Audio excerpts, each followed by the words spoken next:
नमस्कार दोस्तों, मैं राकेश कुमार आप सभी का अपना चैनल राकेश 2.0 पे स्वागत करता हूं। आज मैं आप लोग को 5 जुलाई 2023 फर्स्ट शिफ्ट का एग्जाम समाप्त हो चुका है सीआरपीएफ ट्रेड्समैन का। इसमें पूछे गए सही प्रश्न मिल चुके हैं जो 100% रियल और ऑथेंटिक क्वेश्चन है। जिन्हें इसका PDF चाहिए वो हमारे टेलीग्राम या व्हाट्सएप ग्रुप पर जुड़ सकते हैं।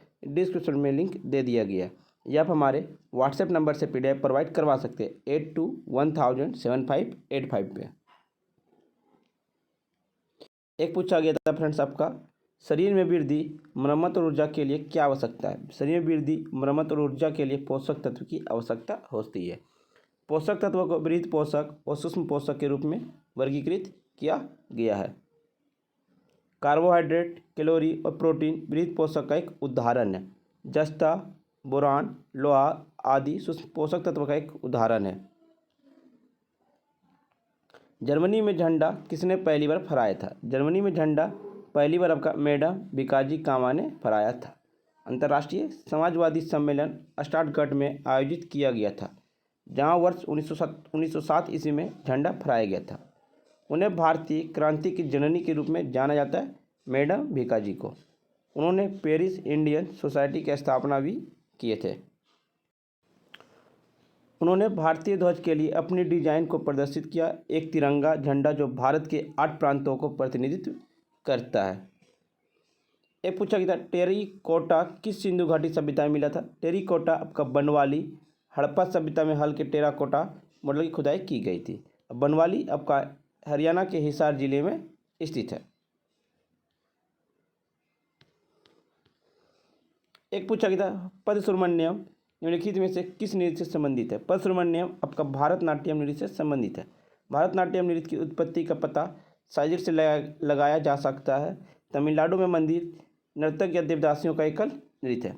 भारतनाट्यम को दसी अट्टम के नाम से भी जाना जाता है। भारतनाट्यम आपका तमिलनाडु का शास्त्रीय नृत्य है। ई कृष्णय्यर, रुक्मणी देवी अरिंडले, यामिनी कृष्णमूर्ति, लक्ष्मी विश्वनाथन, पद सुब्रमण्यम, मृणालिनी साराभाई और मल्लिका साराभाई सभी भारतनाट्यम से संबंधित हैं। कुचिपुड़ी आपका आंध्र प्रदेश का नृत्य है। कुचिपुड़ी नृत्य से संबंधित है बाला सरस्वती, रागिनी देवी, राधा रेड्डी, राजा रेड्डी, यामिनी कृष्णमूर्ति, इंद्रानी रहमान। कथकली से संबंधित आपका है केरल राज्य, V.A. मेनन, गुरु कुचकुरूप, गोपीनाथ कोटकल, शिवराम, रीता गांगुल, ये सभी कथकली से संबंधित है। एक पूछा गया था, महात्मा गांधी ने सर्वप्रथम भारत में कौन से विद्रोह किए थे। महात्मा गांधी ने सर्वप्रथम विद्रोह आपका चंपारण सत्याग्रह किए थे। 1917 में भारत में गांधी जी के नेतृत्व में यह पहला सवर्णीय अवज्ञा आंदोलन था और महात्मा गांधी दक्षिण अफ्रीका से 1915 ईस्वी में लौटे थे। यह ब्रिटिश उपनिवेशक काल के दौरान भारत के बिहार के चंपारण जिले में हुआ एक किसान विद्रोह था। किसान मुश्किल कोई भुगतान किए बिना नील उगाने का विरोध कर रहे थे। चंपारण के किसान किशोर काठिया प्रथा का पालन करते थे। इसके बाद आपका अहमदाबाद मिल हड़ताल 1918 में अहमदाबाद में एक कपास मिल के मालिकों और श्रमिकों के बीच औद्योगिक विवाद के दौरान गांधी जी ने पहली बार सत्याग्रह और भूख हड़ताल किया। और बारडोली सत्याग्रह यह 1928 में सरदार वल्लभ भाई पटेल के नेतृत्व में बारडोली के किसानों के लिए करों या अन्य पूर्ण वसूली के खिलाफ एक आंदोलन था। बारडोली की महिलाओं द्वारा सरदार की उपाधि सरदार वल्लभ भाई पटेल को दिया गया था। अप्रैल 1919 में जालियांवाला बाग हत्याकांड के बाद देश में गुस्सा हुआ, असहयोग आंदोलन किए थे। महात्मा गांधी जी ने 8 मई 1933 से छुआछूत विरोध के आंदोलन की शुरुआत किए थे। एक पूछा गया था, 17वीं और 18वीं शताब्दी में राजस्व कर किसने लगाया था। ऑप्शन में था अफगानियों, मराठों और मुगलों। इसका राइट आंसर हो जाएगा मराठों ने। फरवरी 2022 में बंगलोर में सुपर कंप्यूटर का नाम क्या है। परम प्रवेगा है। IISc बंगलोर को मिला भारत का सबसे शक्तिशाली सुपर कंप्यूटर परम प्रवेगा। एक पूछा गया था, भूभाग में रहने वाले किस श्रेणी के अंदर मौलिक अधिकार आता है। आपका अनुच्छेद 34 से 18 समानता के अधिकार में आते हैं। एक पूछा गया, दुख का पर्यायवाची शब्द क्या। व्यथा, क्लेश, पीड़ा, कष्ट, संताप, वेदना। मानव विकास के अनुसार रिपोर्ट 2020 के अनुसार भारत के जन्म जीवन प्रत्यान 12 वर्ष की वृद्धि हुई है 1980 से 2050 के बीच। मानव विकास सूचकांक रैंकिंग में 2020 के अनुसार जन्म के समय भारत की जीवन प्रत्याशा 69.7 वर्ष हुई है।